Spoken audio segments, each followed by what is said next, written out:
নমস্কার বন্ধুরা, মাম্মা অ্যান্ড পারিজ লাইফস্টাইলে আপনাদের সবাইকে স্বাগত। আপনাদের জানাই হ্যাপি নিউ ইয়ার 2025। আজকে রান্না পাঞ্জাবি চিকেন কারি। এর জন্য আমরা 1 কেজি মতো চিকেন ভালো করে ধুয়ে পরিষ্কার করে জল ঝরিয়ে নিয়েছি। তাতে আমরা দিয়েছি 1 কাপ টক দই, স্বাদ মতো নুন এবং পরিমাণ মতো হলুদ। এবারে আমরা মাংসটাকে ম্যারিনেট করে রাখবো 1 থেকে 1.5 ঘন্টা। মাংসটা ম্যারিনেট করে রাখলে ভালো মতো মাংসের মধ্যে মশলা ঢুকে যাবে এবং রান্না করতেও মাংসটা কম সময় লাগবে ও মাংসটা সফট হবে।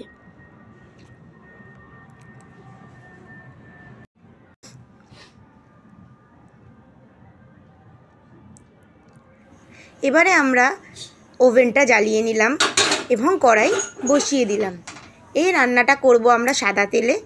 আপনারা কেউ চাইলে এটা সর্ষের তেলও ব্যবহার করতে পারেন। আমরা অল্প পরিমাণ সাদা তেল দিলাম। এবারে এই রান্না করার জন্য প্রথমে লাগবে তেজপাতা, গোটা জিরে, লবঙ্গ, এলাচ এবং দারচিনি। এটা আমরা তেলে দিয়ে কিছুক্ষণ নাড়াচাড়া করব। এবার আমরা তাতে দিয়ে দেব গোটা আদার টুকরো, 18 থেকে 20টা আমরা রসুন দিলাম এবং দিয়ে দেব বড় বড় করে টুকরো করে কেটে রাখা পেঁয়াজ। এবারে আমরা মশলাটাকে একটু নুন দিয়ে নাড়াচাড়া করব।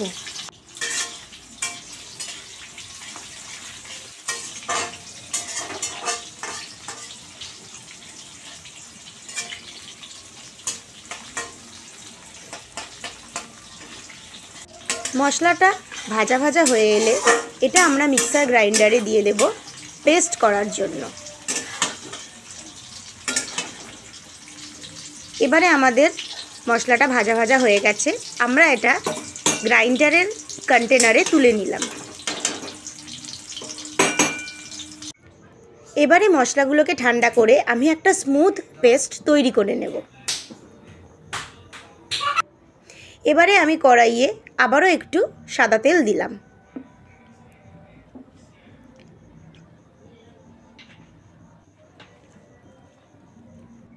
এবারে তেল গরম হয়ে গেলে তাতে আমরা দিয়ে দেব কুচি কুচি করে কেটে রাখা পেঁয়াজ। এবার দিয়ে দেব পরিমাণ মতো নুন, যাতে পেঁয়াজটা ভাজা ভাজা হয়ে যায় তাড়াতাড়ি।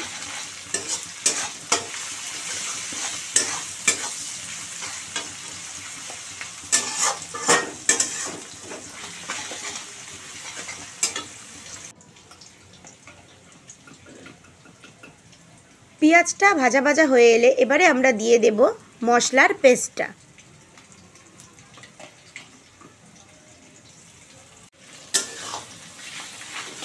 এবারে আমরা আরও কিছুক্ষণ তেলের ওপর নেড়ে একটুখানি ভেজে নেব।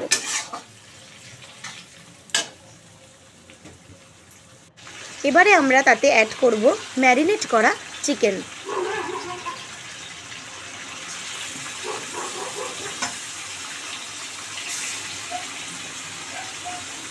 এবারে মাংসগুলো দিয়ে আমরা কিছুক্ষণ নাড়াচাড়া করব। এই অবস্থায় কিন্তু গ্যাসের ফ্লেমটা আমরা হাই রাখব।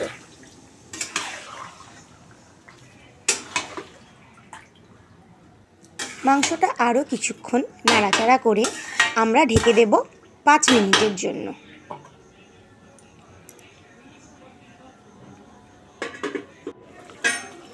ঢাকনা খুললেই দেখব খুব সুন্দর একটা গন্ধ বেরোচ্ছে। সাধারণত এটা ভাজা মশলার গন্ধ। ভাজা মশলার জন্যই এই রান্নাটার স্বাদটা অন্যান্য মাংস রান্নার থেকে একটু অন্যরকম হবে। এবারে আমরা অ্যাড করব 2 চামচ মতো লঙ্কার গুঁড়ো, 1 চামচ মতো জিরের গুঁড়ো এবং 1 চামচ ধনের গুঁড়ো। তারপর আমরা দিয়ে দেব পেস্ট করা মশলা ধোয়া জলটা এবং তারপরে আমরা অ্যাড করব স্বাদ মতো চিনি। এখানে দই ব্যবহার করা হয়েছে বলে দইয়ের টকটা ব্যালেন্স করার জন্য আমরা চিনি ব্যবহার করছি। এবার গ্যাসের আঁচটা মিডিয়াম ফ্লেমে রেখে আমরা ঢাকা দিয়ে দেব। ঢাকনা খুললেই খুব সুন্দর একটা মশলার গন্ধ বেরিয়ে আসবে। এবারে আমরা তাতে অ্যাড করব কয়েকটা চেরা কাঁচা লঙ্কা। এবারে কিছুক্ষণ নাড়িয়ে আমরা তাতে অ্যাড করব পরিমাণ মতো জল মাংসটা সিদ্ধ হওয়ার জন্য। এখানে আমরা প্রায় 2 কাপ মতো জল ব্যবহার করেছি। এবারে রান্নাটা মিডিয়াম ফ্লেমে রেখে আমরা আরও কিছুক্ষণ ঢাকনা দিয়ে ঢেকে দেব মাংসটা সেদ্ধ হওয়ার জন্য।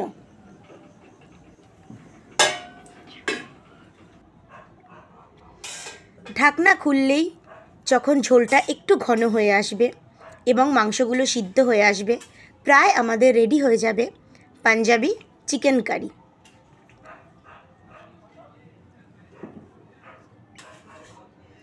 এবারে আমরা নাড়াচাড়া করে আরও কিছুক্ষণ ঢাকা দিয়ে রাখব, কারণ আমাদের ঝোলটা আমরা আরেকটু ঘন করব। তাই ঢাকনা খুলেই মাংস সিদ্ধ হয়ে গেলে আমরা ওপর থেকে ছড়িয়ে দেব রোস্টেড কাসুরি মেথি আর গরম মশলার গুঁড়ো। এবারে আমাদের রান্নাটা প্রায় রেডি হয়ে গেছে। গরম মশলা দিয়েও কিছুক্ষণ ঢেকে রাখলে গরম মশলার ফ্লেভারটা খুব ভালো আসে। আমাদের প্রায় রেডি পাঞ্জাবি চিকেন কারি। বছরের শুরুতেই এরকম একটা রান্না ট্রাই করে দেখতে পারেন কেমন লাগলো। নতুন স্বাদের এই রান্না ভালো লাগলে প্লিজ কমেন্ট করুন, সাবস্ক্রাইব করুন। Thank you.